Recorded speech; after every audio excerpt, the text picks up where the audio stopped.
Être célèbre n'est pas toujours facile, surtout de nos jours. Quand des journalistes et des caméras traquent tous vos mouvements, le moindre écart de conduite est immédiatement porté sur la place publique. Je n'ai pas eu de relation sexuelle avec cette femme.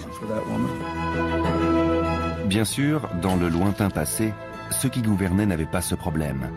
Ils étaient à l'abri des gros titres et des journaux à sensation. Du moins jusqu'à aujourd'hui. Car dans cette émission, nous allons déterrer tous les ragots sur une famille restée tristement célèbre. Sur le pape, qui s'est avéré être une femme, et sur l'époque la plus scandaleuse de toute l'histoire pontificale.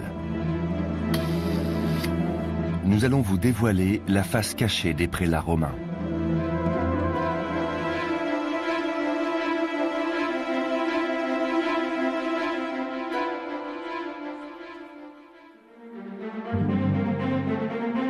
S'il y a bien une famille dont les médias auraient fait leur chou gras, c'est la famille Borgia. Aujourd'hui encore, le nom reste synonyme d'ambition, de débauche, de trahison et de meurtre.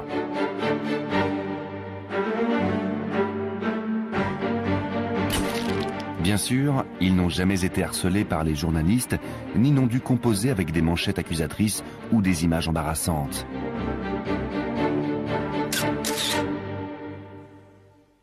De toute façon, l'Église était alors toute puissante. Et une dynastie aussi corrompue n'aurait probablement pas toléré la liberté de presse. D'origine espagnole, les Borgia étaient considérés comme des buteurs incultes par les Italiens raffinés de la cour pontificale. Rodrigo Borgia était leur patriarche et le fondateur de la dynastie.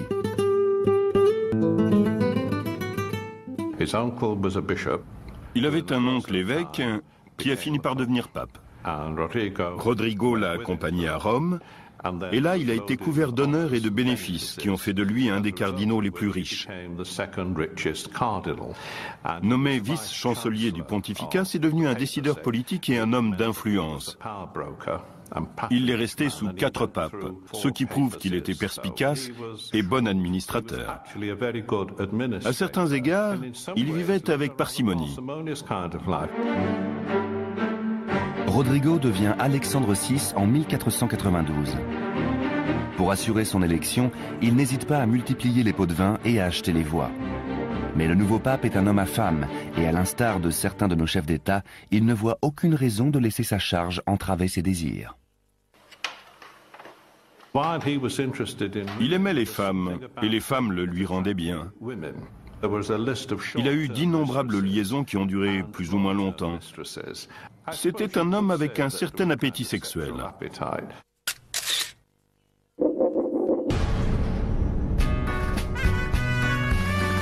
Mais les démentis télévisés et les confessions publiques larmoyantes n'existaient pas encore, et Rodrigo avait autre chose en tête. Il tenait à ce que la famille Borgia bénéficie pleinement des avantages de sa nouvelle position.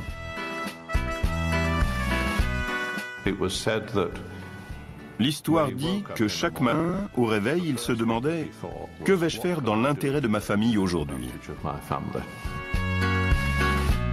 Face à l'interminable défilé des proches et des moins proches qui débarquent à Rome pour y occuper une charge lucrative, un ambassadeur observe avec dépit que 10 pontificats ne suffiraient pas à satisfaire cet essaim de parents. Aujourd'hui, la presse s'en donnerait à cœur joie.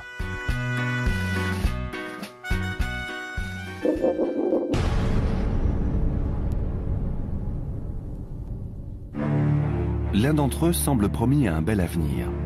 César Borgia est le fils qu'a eu Rodrigo avec une de ses nombreuses maîtresses. En théorie, son statut d'enfant illégitime lui interdit de monter les échelons de la hiérarchie ecclésiastique. Mais quand on veut, on peut. Grâce à divers pots de vin bien placés, César devient cardinal en 1493. C'est le début d'une carrière qui le mène jusqu'au trône pontifical.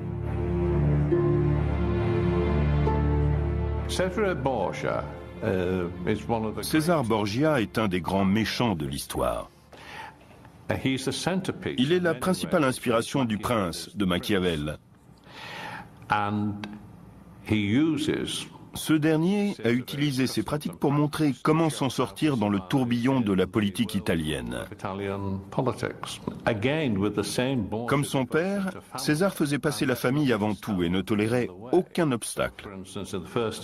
Ainsi, il a commencé par être un homme d'église, mais il a renoncé aux ordres, car pour perpétuer le nom des Borgia, il devait se marier et faire des enfants susceptibles de gérer les propriétés familiales.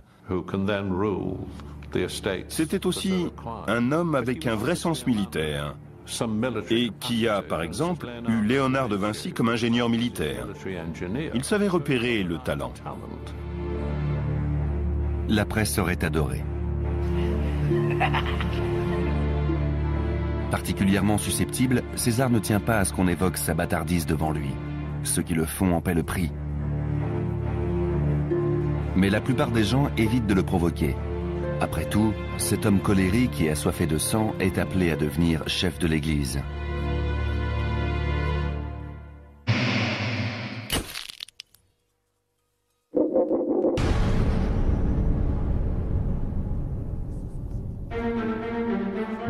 César a deux frères cadets, Jean et Geoffroy. Il ne porte aucun des deux dans son cœur. Il est jaloux de Jean, qu'il considère comme le préféré de son père, et il méprise Geoffroy au point de coucher avec sa femme. Cela dit, Jean ne s'en est pas privé non plus. Entre les trois frères, il n'y a donc aucune sympathie superflue. Ce qui rend les événements du 14 juin 1497 encore plus suspects. Ce soir-là, Jean quitte à la hâte une petite réunion familiale pour aller passer une nuit de passion avec une de ses maîtresses favorites. 24 heures plus tard, on repêche son corps mutilé dans le Tibre.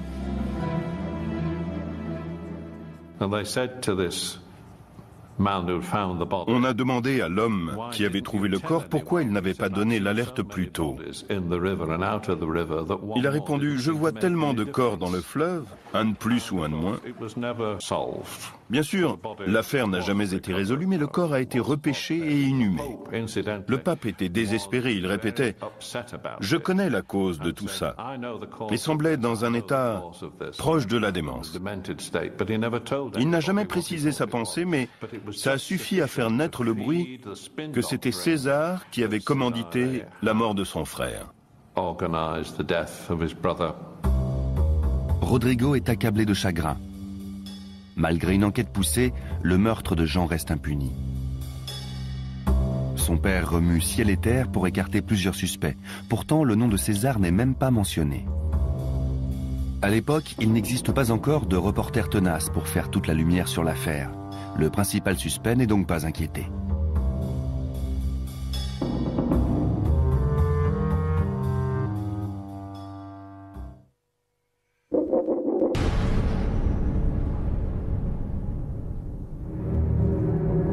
Ainsi, César a assassiné son propre frère. Incapable de supporter une telle idée, le pape préfère garder le silence. Ces affaires-là concernent la famille et personne ne doit venir s'en mêler. Allez, juste un seul mot, allez!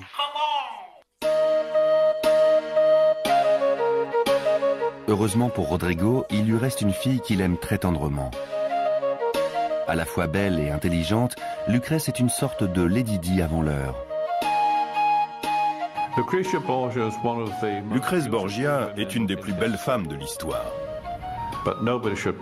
Il ne faut surtout pas s'arrêter à ce que Donizetti fait d'elle dans son opéra. C'était quelqu'un de gracieux. On sait qu'elle avait une nuque délicate et une poitrine admirable. Ce n'était pas une mauvaise personne, mais son frère César et son père l'ont implacablement exploité pour servir les intérêts des Borgia.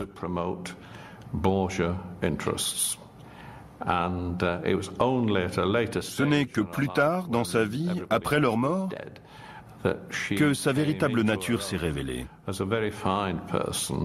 Non seulement elle a soutenu l'art et la culture, Mais elle a aussi fait œuvre de charité et elle a recueilli beaucoup d'enfants, y compris ceux de César. Malgré l'amour qu'il lui porte, son père n'hésite pas à l'utiliser comme un outil politique quand ça l'arrange.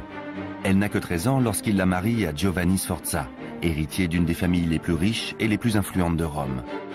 Mais 4 ans plus tard, une meilleure alliance se présente.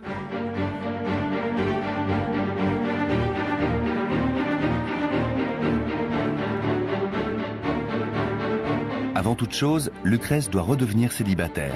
C'est César lui-même qui se charge d'informer Giovanni de cette brusque séparation. Mise à la porte par son aimable beau-frère, l'infortunée Marie apprend d'une part qu'il est libre de prendre une autre femme, et d'autre part qu'il aurait tout intérêt à aller la chercher loin de Rome.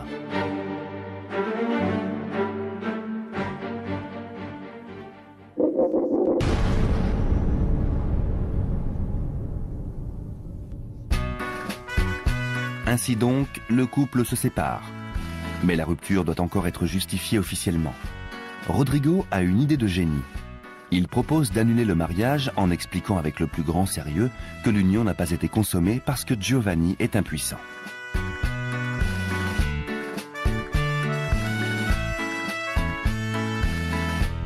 Celui-ci fait savoir qu'il a couché avec Lucrèce plusieurs centaines de fois et qu'elle ne s'est jamais plainte.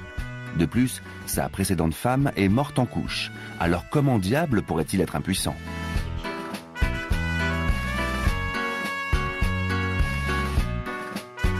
Le pape ne se laisse pas démonter et rétorque que l'enfant ne devait pas être de lui. Humilié, Sforza offre même de prouver sa virilité devant témoins. Mais bien sûr, Rodrigo finit par obtenir gain de cause.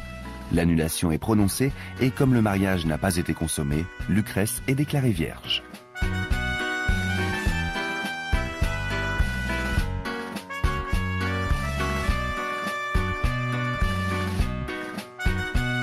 De nos jours, les conseillers en communication auraient sans doute du mal à convaincre le public.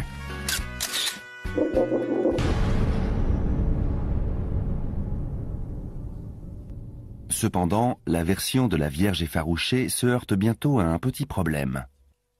La jeune femme est enceinte de 6 mois. Pas de Giovanni, mais du charmant page qui l'a réconforté après la mort de son frère Jean.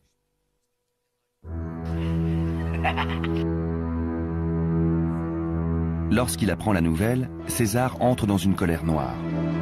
Au lieu de se faire oublier, le page court se jeter aux pieds de Rodrigo et implore sa pitié. Mauvaise idée. Peu après, son corps est à son tour repêché dans le Tibre. César a encore frappé.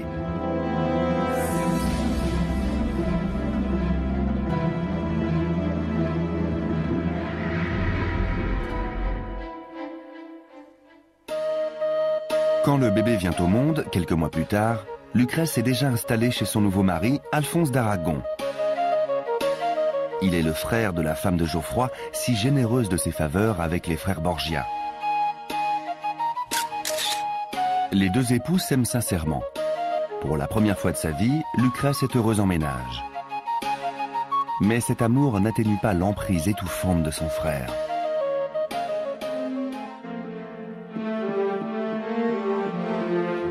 César vient souvent de très loin, juste pour passer 1 heure en privé avec sa sœur chérie.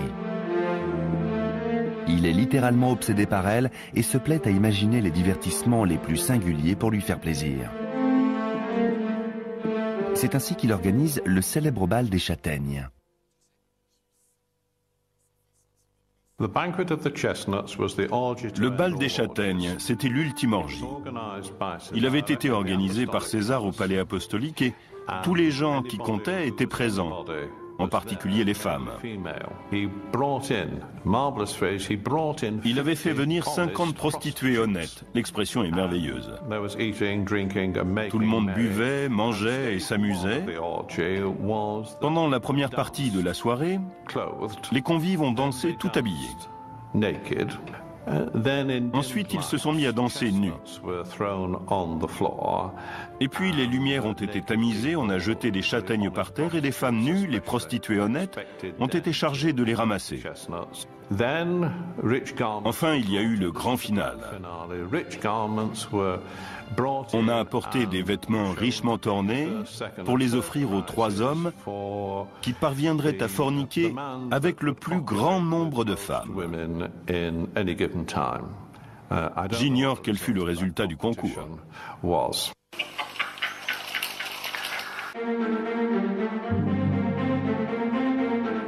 En 1500, la célèbre loyauté de la famille Borgia est mise à l'épreuve. Comme Giovanni avant lui, Alphonse n'est plus le meilleur parti pour Lucrèce. Dans un paysage politique changeant, sa valeur en tant que mari s'est effondrée et il doit donc disparaître à son tour. César sait comment gérer les situations embarrassantes.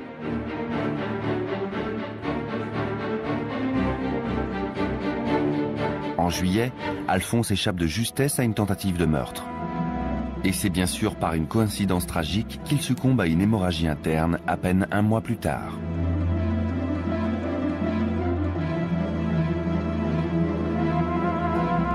Sauf que quand on meurt de mort naturelle, on porte rarement des marques de strangulation.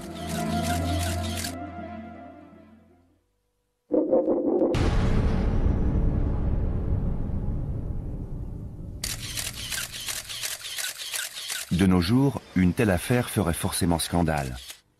Les journalistes finiraient par trouver un témoin ou par obtenir une photo.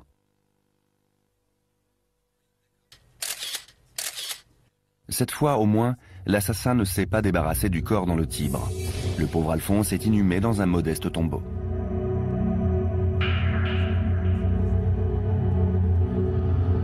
Les hommes politiques modernes n'ont rien inventé. Rodrigo promet une enquête sur la mort de son gendre, mais ô surprise, sans succès.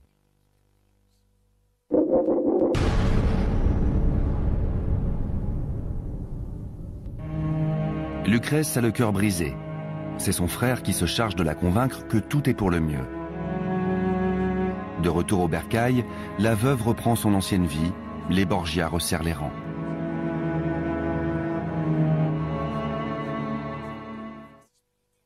Cependant, César est rongé par la syphilis. Et même s'il ne risque pas de voir les journaux à sensation publier des photos volées le montrant sous un jour peu flatteur, il porte souvent un masque pour dissimuler les plaies terribles qui le défigurent. Mais son appétit de pouvoir est plus fort que jamais. Malheur à celui qui se met en travers de sa route.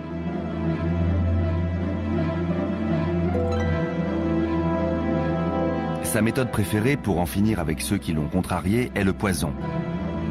Nul ne sait combien d'hommes sont morts, un gobelet à la main, après avoir porté un toast et vu s'évanouir le visage souriant d'un Borgia.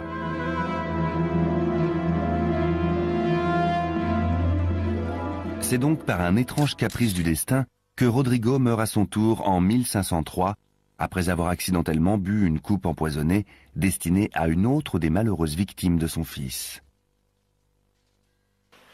Génial. Je fais la une, là.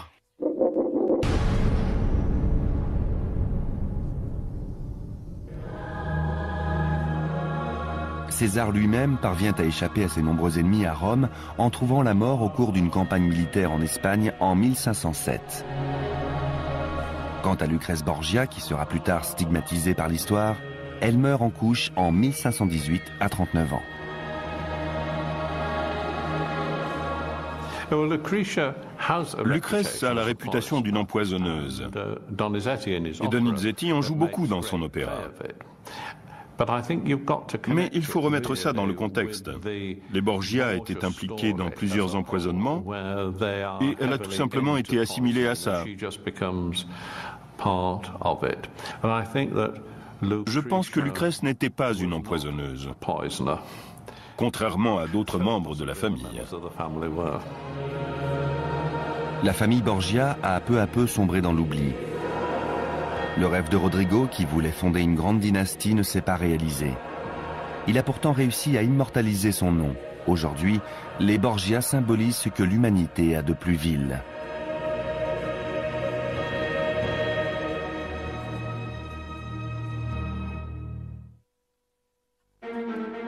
Il fut un temps où il était inconcevable qu'une femme devienne Premier ministre ou qu'elle se présente aux élections présidentielles. On n'imaginait même pas qu'un jour, elle dirigerait les plus grands journaux et occuperait des postes clés dans le monde des affaires. Les femmes ont été tenues à l'écart tout au long de l'histoire. Aujourd'hui encore, il y a beaucoup de choses auxquelles elles n'ont pas accès. Le pontificat en particulier est un domaine exclusivement masculin. Qu'ils soient bons ou mauvais, honnêtes ou corrompus, les papes ont toujours été des hommes. L'idée d'une femme à la tête du Saint-Siège reste impensable. Encore que, une femme aurait-elle pu régner sur l'Église sans que personne ne s'aperçoive de la supercherie ?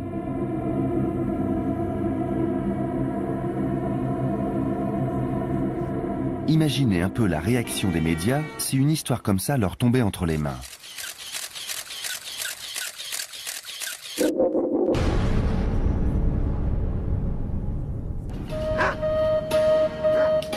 Au milieu du IXe siècle, Rome n'est plus la cité de marbre monumentale de l'Antiquité et pas encore la ville sublime des églises et des palais de la Renaissance.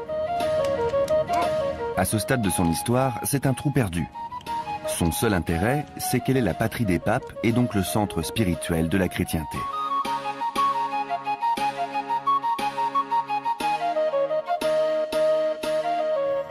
Nous sommes en l'an 857. Dans les rues de Rome passe une procession menée par le Saint-Père lui-même, le pape Jean. C'est un moment rare de faste et d'apparat dans une époque sombre et lugubre.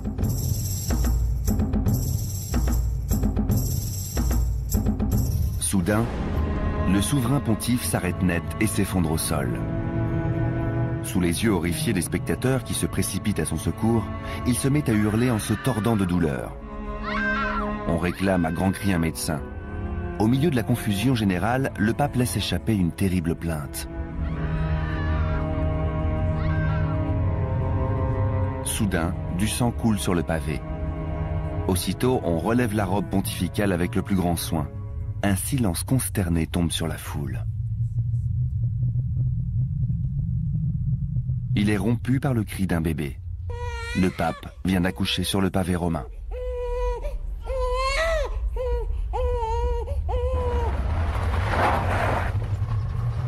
De nos jours, les photos se seraient vendues à prix d'or. Juste une dernière photo. Voici donc l'histoire du pape Jean, ou plutôt de la papesse Jeanne, une femme qui exerçait un métier d'homme dans un monde d'hommes. C'est resté une figure controversée de l'histoire religieuse pendant plusieurs siècles. Le sujet est toujours d'actualité à l'époque de la Réforme et de la scission protestante. Entre autres choses, les protestants accusent les catholiques de vouloir éliminer la papesse de l'histoire religieuse. De son côté, Rome réfute toute l'histoire comme une ignoble calomnie inventée par les hérétiques pour ridiculiser l'Église et la discréditer.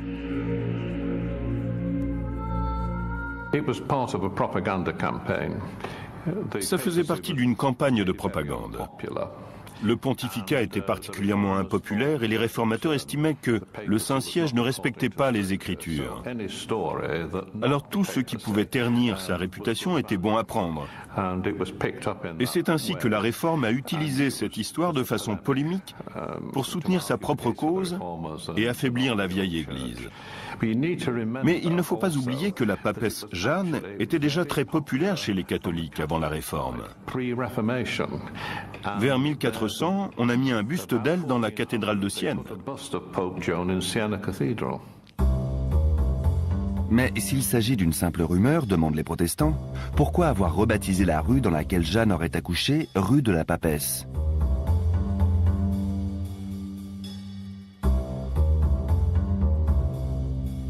Martin Luther, le célèbre réformateur du XVIe siècle, affirme même avoir vu à Rome une statue dédiée à Jeanne et à son fils. Le problème de l'Église romaine, c'est qu'elle peine à imposer sa version. Tout en niant son existence, beaucoup d'ecclésiastiques exploitent la vie de la papesse dans leurs sermons. Les plus misogynes utilisent ce récit édifiant pour illustrer le sort funeste que le destin réserve aux femmes trop arrogantes et montrer à leurs ouailles qu'une ambition féminine démesurée est un instrument de dépravation qui peut causer le plus grand tort à l'Église.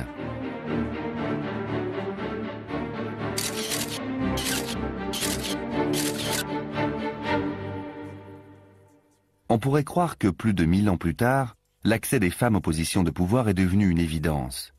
Mais ce n'est pas l'avis de Rosie Boycott, qui fut la première rédactrice en chef de 2 grands quotidiens britanniques.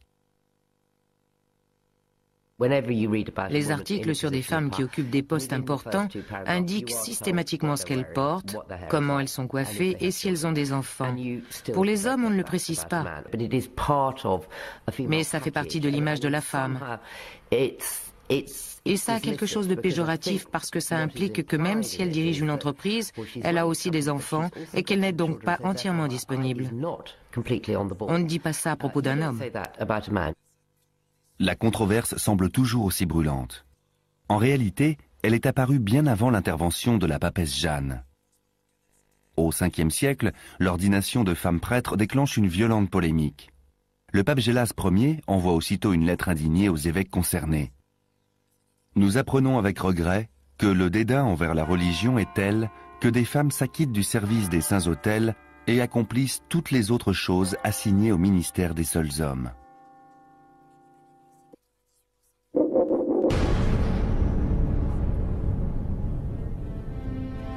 Mais comment Jeanne est-elle devenue le pape Jean?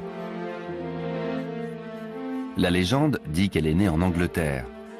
Elle viendrait d'une famille de missionnaires et serait probablement la fille d'un prêtre, lesquels à l'époque n'étaient pas tenus au célibat. La jeune femme arrive à Rome au milieu du IXe siècle. La misogynie de l'Église n'a pas encore atteint le niveau d'hystérie du Moyen-Âge où les femmes sont considérées comme des hommes incomplets. Mais son sexe interdit à Jeanne d'entrer dans le clergé. C'est totalement exclu. Si elle veut grimper les échelons de la hiérarchie catholique, elle va donc devoir employer la ruse.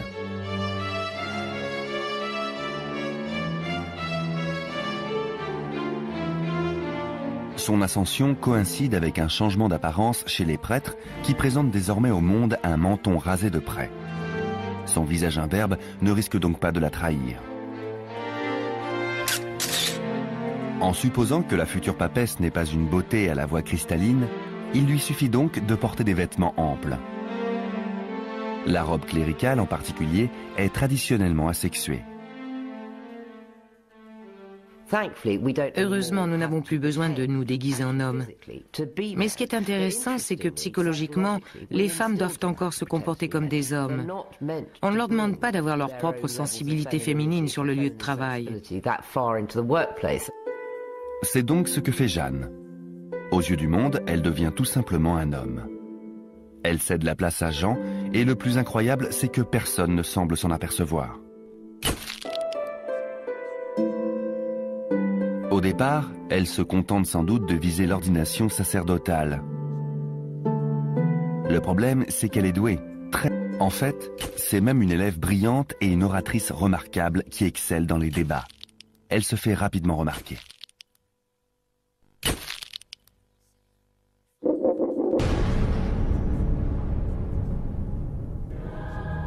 Et pas par n'importe qui. Par ceux qui ordonnent les prêtres, font les cardinaux et élisent les papes.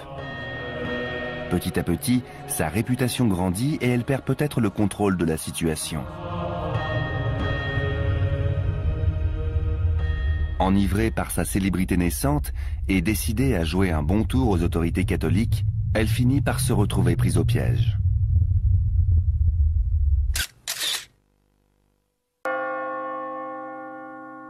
Les promotions s'enchaînent et un beau jour, elle est élue souverain pontife.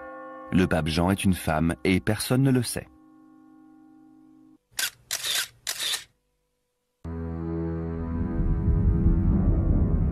Au bout du compte, comme souvent, c'est l'amour qui a causé sa perte. Car la seule véritable différence entre un pape et une papesse, c'est la capacité à donner le jour. Pour rester à la tête de l'Église catholique, Jeanne aurait mieux fait de ne pas tomber enceinte.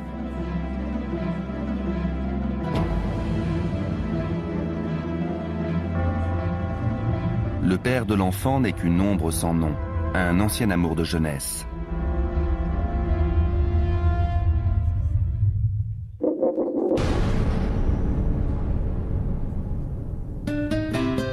De nos jours, les journalistes poursuivent inlassablement ceux qu'ils soupçonnent d'avoir une aventure avec quelqu'un de connu.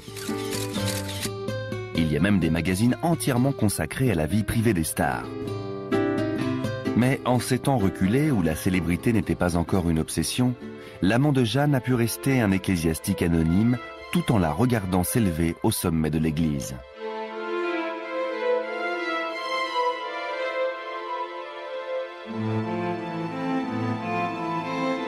Aujourd'hui, la seule chose qu'on peut dire de lui, c'est qu'il savait garder un secret. On ignore ce qu'il est devenu. Certains disent qu'après le drame, il a été lynché par la foule en colère. D'autres, qu'il a poursuivi sa vie dans l'obscurité.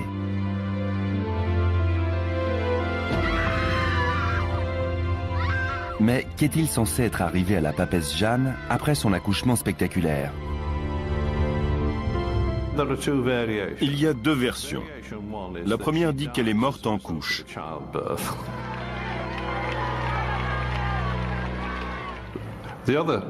L'autre version, c'est qu'après avoir constaté que le pape venait de donner le jour à un enfant, la foule a lynché Jeanne en l'attachant à la queue d'un cheval et en la traînant dans Rome jusqu'à ce que mort s'en suive. Cette version-là permet de se débarrasser de notre héroïne tout en préservant le côté scandaleux et macabre de l'histoire.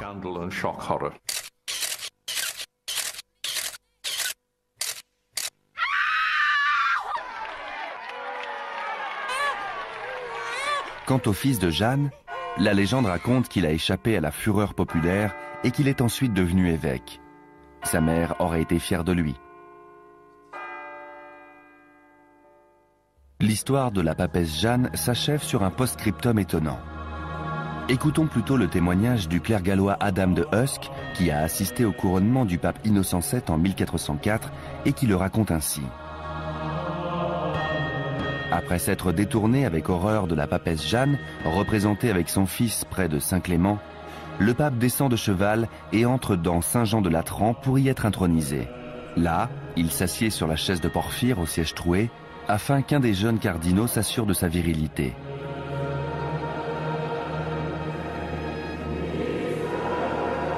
Pour Adam de Usk, l'existence de Jeanne ne fait donc aucun doute.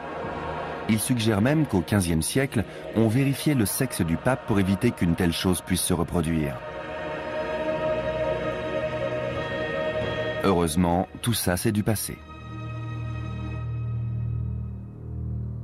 Regardez un peu au G8 et à l'ONU. On n'y voit pas beaucoup de jupes.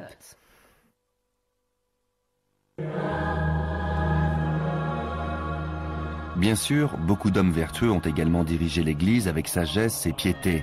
Les papes n'étaient pas tous des suppôts de Satan. Mais même pour ceux qui prenaient leur tâche au sérieux, il y avait des avantages non négligeables. Par exemple, la possibilité d'intervenir dans les affaires laïques. Si le clergé est à la Chambre des Lords, ce n'est pas par hasard. C'est parce qu'il avait un véritable pouvoir politique à l'époque. Les évêques n'étaient pas là que pour défendre l'intérêt de l'Église. Ils influaient sur les décisions politiques du gouvernement. Ce petit arrangement était très pratique pour ce qu'on appellerait aujourd'hui l'establishment.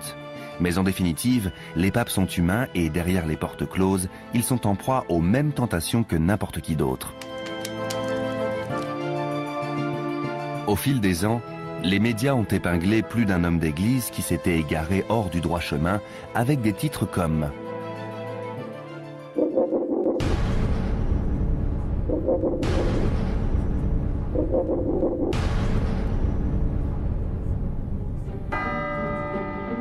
Autrefois, personne n'avait à craindre ce genre de publicité embarrassante.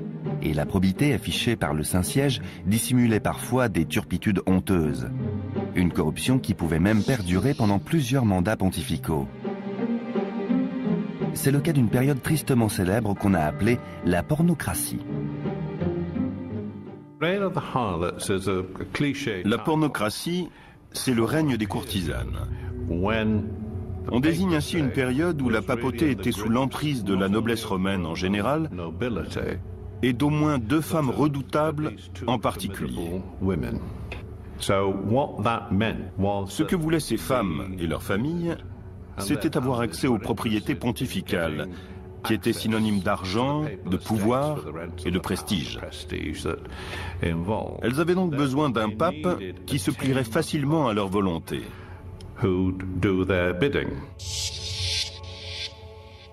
Ce qui est intéressant, c'est qu'au moins un tiers des papes élus pendant cette période sont morts dans des circonstances très étranges. Ils ont été étranglés, empoisonnés, étouffés ou ils ont tout simplement disparu. C'est ça la pornocratie.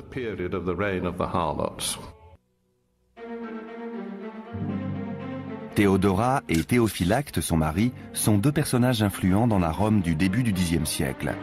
Théophylacte est déjà sénateur, commandant en chef des armées et ministre des Finances pontificales. Mais le couple est ambitieux. Il ne veut rien de moins que régner sur Rome à la façon des empereurs classiques.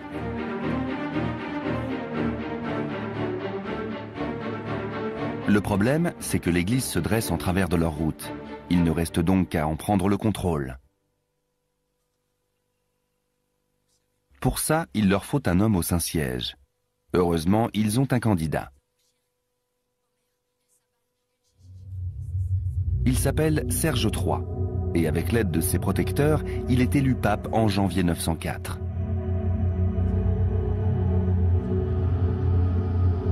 Pour rester en contact avec le Saint-Père et lui rappeler qui commande, Théodora et son mari lui ont offert une petite douceur, leur fille de 15 ans, Marosie.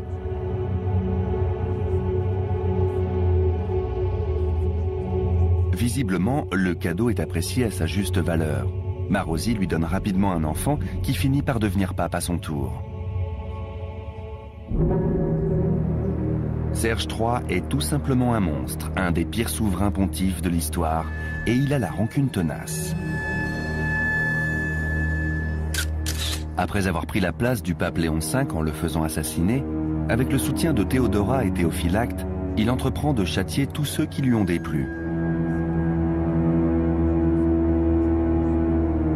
C'est le cas de Formose, un autre de ses prédécesseurs. Bien sûr, la vengeance est indigne du chef de l'Église, mais en l'occurrence, elle est surtout inutile, car Formose est déjà mort.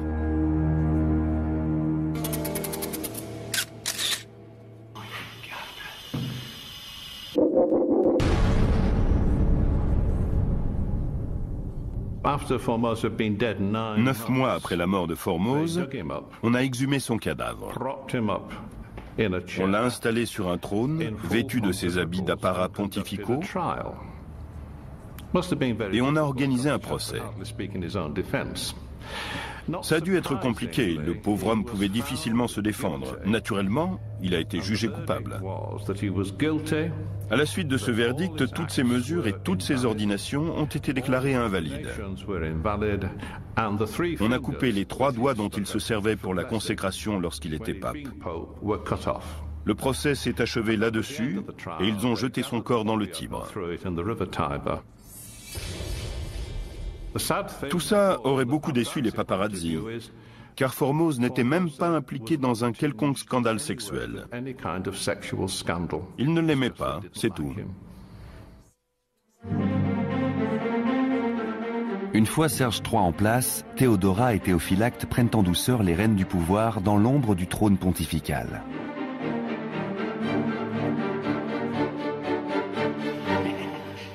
La pornocratie est née.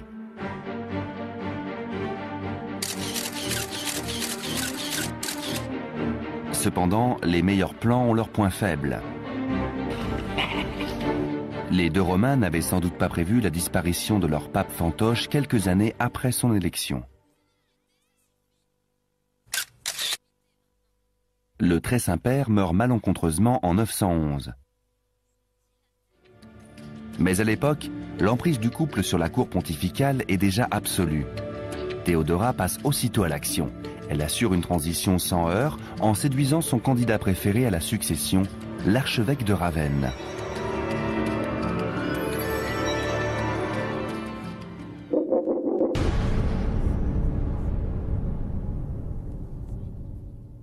Convaincu de sa vocation et préparé avec soin à son rôle de pape, l'archevêque monte sur le trône sous le nom de Jean X.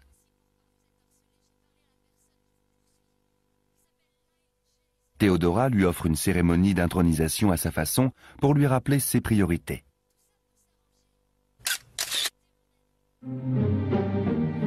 Au début, tout va pour le mieux. Mais la patricienne romaine ne tarde pas à noter un changement d'attitude chez son protégé. Elle l'a acheté avec son corps et voilà que ce misérable ingrat veut reprendre sa liberté. Comble de l'horreur, Jean X semble avoir de la religion et il prend visiblement sa tâche au sérieux. Bien sûr, tout se joue dans l'ombre. Pas de campagne médiatique, de débats télévisés, ni d'éditos enflammés pour dénoncer la corruption.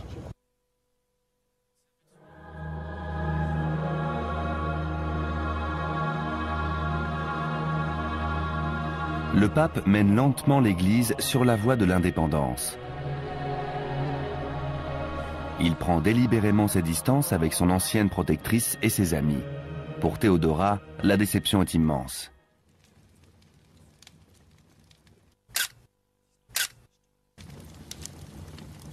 Mais en 924, la mort soudaine de la femme de Théophylacte semble régler définitivement la question.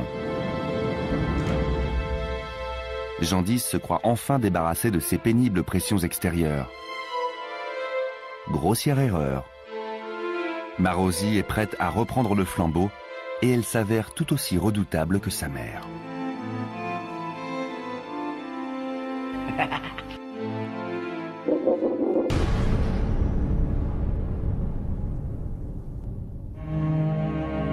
Le pape le découvre à ses dépens. En 928, il paie le prix de sa volonté d'émancipation.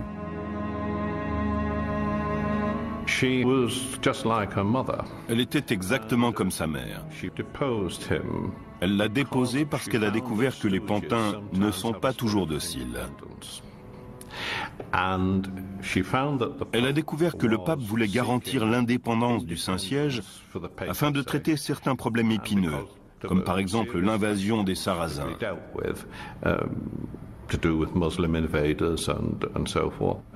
Cette volonté d'indépendance lui était insupportable. Alors elle l'a fait arrêter et déposer.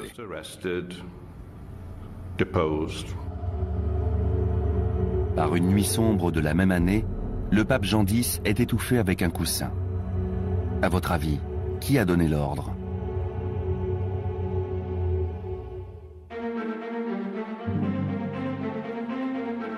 Ses deux successeurs, Léon VI et Étienne VII, sont à la botte de Marozzi. De simples bouche-trous dont le rôle se limite à garder le trône pontifical au chaud pour le fils qu'elle a eu avec le terrible Serge III.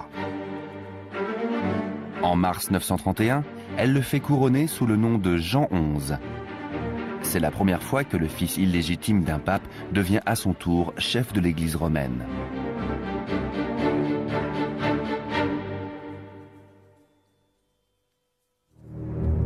Mais Marozzi a un autre fils, Albéric, qui n'apprécie pas de voir son demi-frère élu souverain pontife. Il a hérité des traits aimables de la famille. Ambitieux, avide d'argent et de pouvoir, antipathique et terriblement cruel, ce n'est pas le genre d'homme qu'on veut avoir pour ennemi.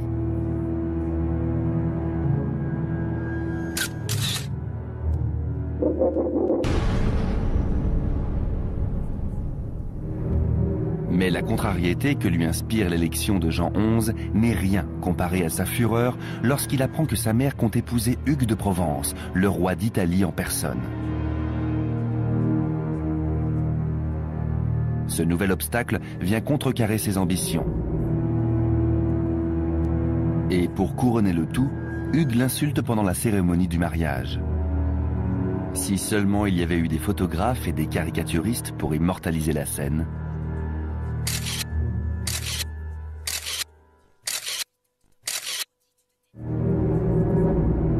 Albéric est avant tout un homme d'action. Il n'a pas l'intention de tolérer que son demi-frère se pavane sur son trône, ni d'ailleurs que son casse-pied de beau-père l'empêche d'atteindre le but qu'il s'est fixé.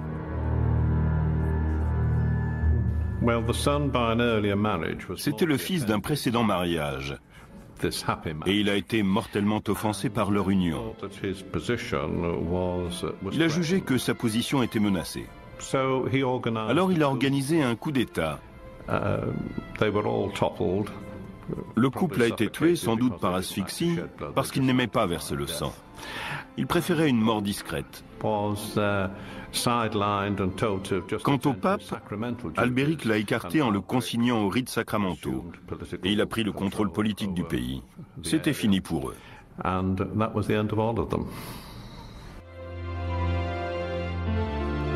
Assassiner sa mère, enfermer son demi-frère, c'est la routine de ceux qui font l'œuvre de Dieu pendant la pornocratie. Après tout, Albéric ne fait que reprendre l'affaire familiale. Une fois Marozzi enterré et le pape emprisonné, la chance semble enfin lui sourire. Pour que les choses soient bien claires, il s'autoproclame prince de Rome et sénateur de tous les Romains. Qui a dit que le crime ne payait pas ? Quand enfin il daigne sortir son frère de prison, c'est uniquement pour faire de lui une sorte d'esclave personnel. Pour lui qui a connu les honneurs et la gloire, la pilule est dure à avaler. L'ancien pape meurt, brisé 3 ans plus tard.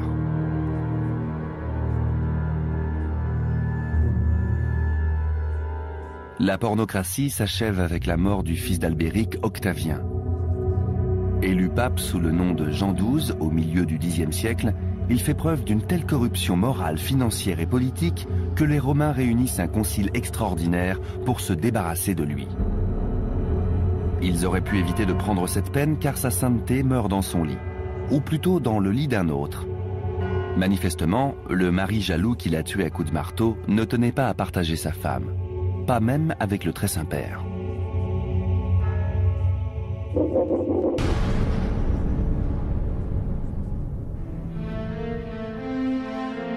C'est la fin d'une période sombre pour l'Église. Mais par un étrange paradoxe, la pornocratie, devenue synonyme de débauche sexuelle, a contribué à la mise en œuvre de changements importants.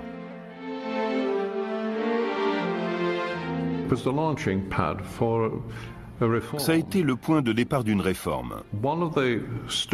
Un des papes fantoches a été très influencé par les réformes que proposait l'abbaye de Cluny, et il les a adoptées.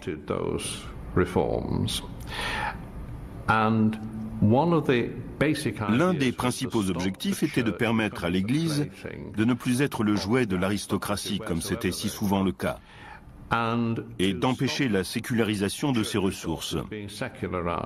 C'est pour cela qu'on a décidé d'imposer le célibat au clergé, parce qu'un célibataire ne peut pas avoir de descendants légitimes. Ça rompt la continuité. Or, dans la noblesse, la succession était héréditaire de père en fils. Le célibat a mis un terme à tout ça. Des papes célibataires pendant la pornocratie ? Ça, ce serait vraiment un scoop.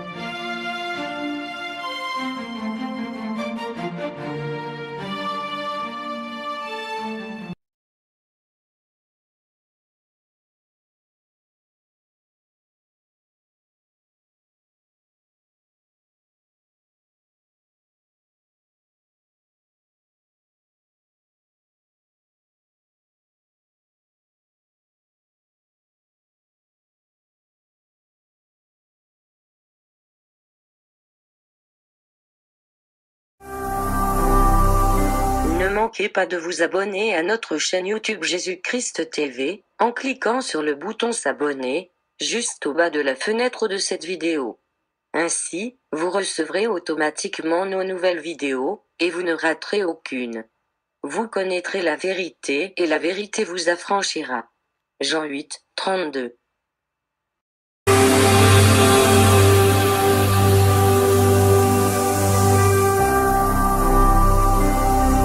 Jésus-Christ TV, vous connaîtrez la vérité et la vérité vous affranchira.